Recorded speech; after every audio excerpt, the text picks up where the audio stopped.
Good morning, and thank you for coming. My name is Waylyn Hobbs, trustee of the Incorporated Village of Hempstead.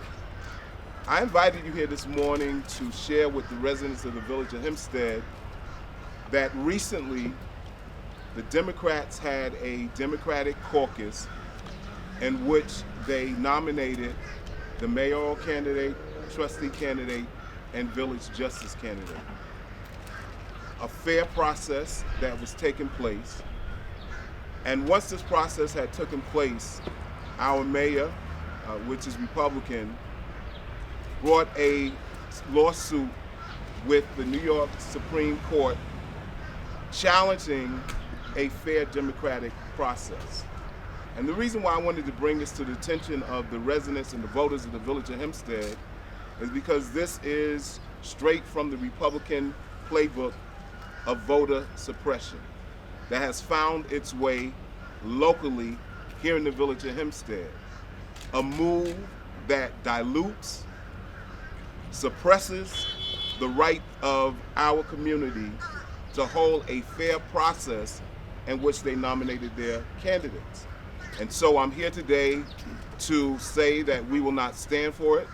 We believe because we did a fair process that the courts will rule likewise. But because of this, it has delayed, again, the rightful process for the community to decide who they want for their candidates for mayor, trustee, and village justice. And again, when we look on a national level with the pandemic that's going around, trying to follow the governor's executive order to practice social distancing, this is why we held the first ever virtual Democratic caucus, trying to make sure that we put the safety of our residents first. We had over 200 people that registered for this caucus, and the people have spoken, and we demand that we allow the process to continue on fair as it should be. Thank you. At this time, I want to call Bishop Elliott to have some remarks. Thank you. Thank you. Thank you, Trustee Hobbs. What a pleasure it is to be a partner with you in serving our beloved community.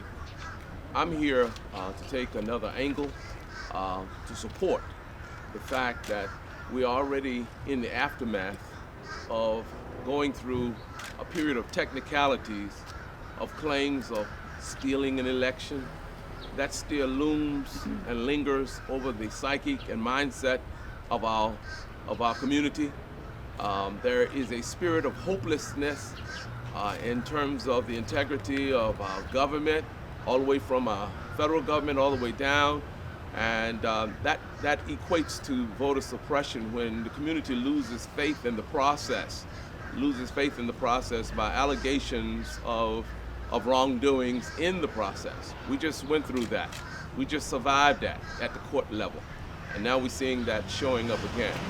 I think that these cameras should be flickering and recording today on the issues that whether it is Bishop Hobbs or Mayor Ryan or the candidates, the issues that they are going to seek to resolve and the problems that are going to be cured in our communities. I would love for this to be a day when we could hear those issues.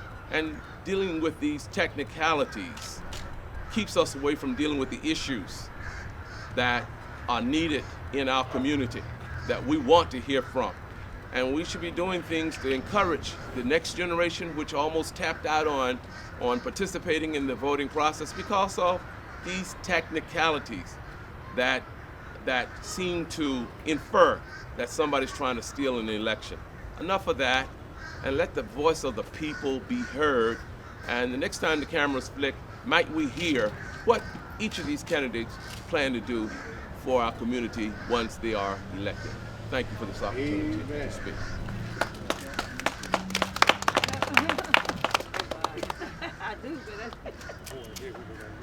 At this time, we have representatives also from our community that has participated in this fair process, and I'm going to ask that Ms. Dora Sharp will come at this time. Greetings all. I'm just here as a resident and a person who believes that in the fair process of the democratic process, as a Republican mayor, he has no place because he feels he doesn't have a chance. The people will speak and the people will decide, and because there are more Democrats, that's the fair justice. I mean, it is what it is. And I just feel he should not be able to delay us and move this forward and let the people speak for whom they feel is the best candidate. Thank you. Thank you. And so once again, I want to thank you for coming out. And this issue is not based on parties. This issue is based on voter suppression. Whoever's elected as mayor is going to have to be the mayor of all the residents of the village of Hempstead. And so we understand that, and that's clear. But let's let this process be fair. Let's not pretend that there's any trickery done. I can understand if there was challenges of signatures, but it was a fair process.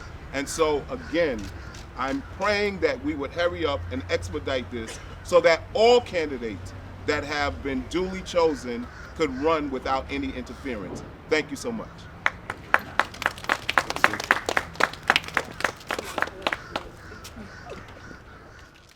And now, a response from the Ryan team. Good morning, Hempstead community, village residents. I'd like to read you a statement in response to Waylyn Hobbs' allegation of voter suppression. Unfortunately, but not surprisingly, Waylyn Hobbs misrepresents and misleads the public regarding the basis of the court papers to invalidate the Democrat caucus. There are election rules and everyone has to follow them, whether we are Democrat, Republican, black, white, Latina, male, or female. There are 2 registered Democrats running on the Unity Party Village first line that they and many others are disenfranchised and blocked from participating in the caucus. This is not subjective.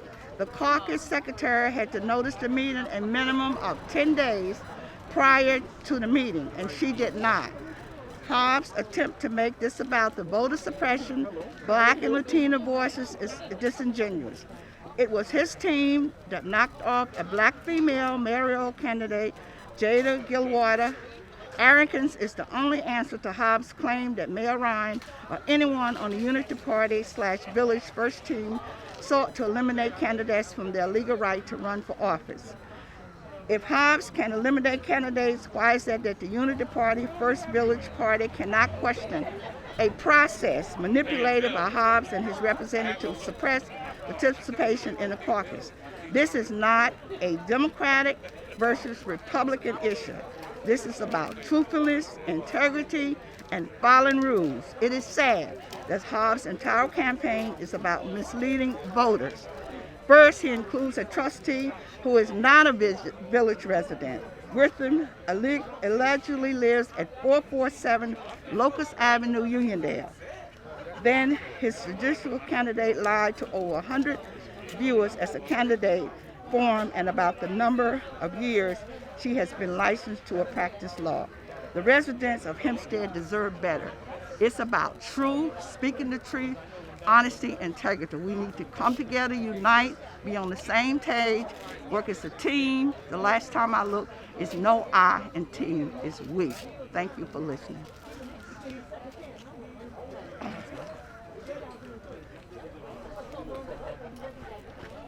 Thank you for giving me this opportunity to respond. The fact of the matter is that it was actually the Unity Party that knocked off Aubrey Muhammad. That was not the Democratic Party. So Hempstead, we have to be clear that, you know, when people read pre-written statements, that it's not always factual in the things that they said. Again, we had a fair process when it came to the Democratic caucus, which people were able to register, make their nomination, and fact is that it is Mayor Don Ryan who is the lead plaintiff in this Supreme Court case. I'm not making it up. You can follow the information and you can see that he is the lead plaintiff in this Supreme Court case, which is, again, nothing but voter suppression. It's about having someone in office that's going to lead Hempstead in the right direction. And so all I'm saying is let the process be fair, and let's allow the voters to have their say in this election. Thank you.